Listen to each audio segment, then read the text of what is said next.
Let I read in the record. I did so with a heavy heart and with thought and consideration. There's nothing more difficult that we do than trying to hold each other accountable. Our words, our actions have consequences, and so that's simply what we try to do.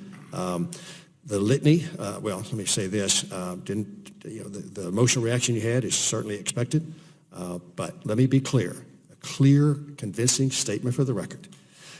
Nothing in our letter could be interpreted or remotely interpreted as causing you to be able to accuse us of thinking it's okay for that long litany of prepared remarks that you read into the record that you said you were not okay with, and then to imply with the technique that you're very good at, that somehow we do.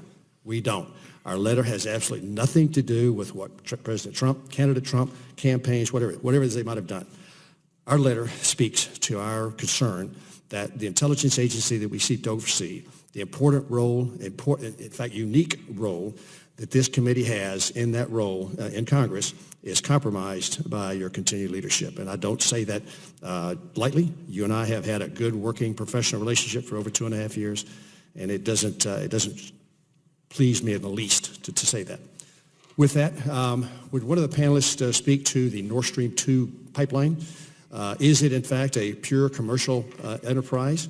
Or, in your judgment, will Putin, at a point in time, use that pipeline to further leverage his mischief in Germany and in Europe? Sir, I'm happy to take that question. In fact, we offer some thoughts on the financing structure of Nord Stream 2 and how European banks are being used to fund Russian projects. Speaking of that, are those financing arrangements typically commercial based, or are the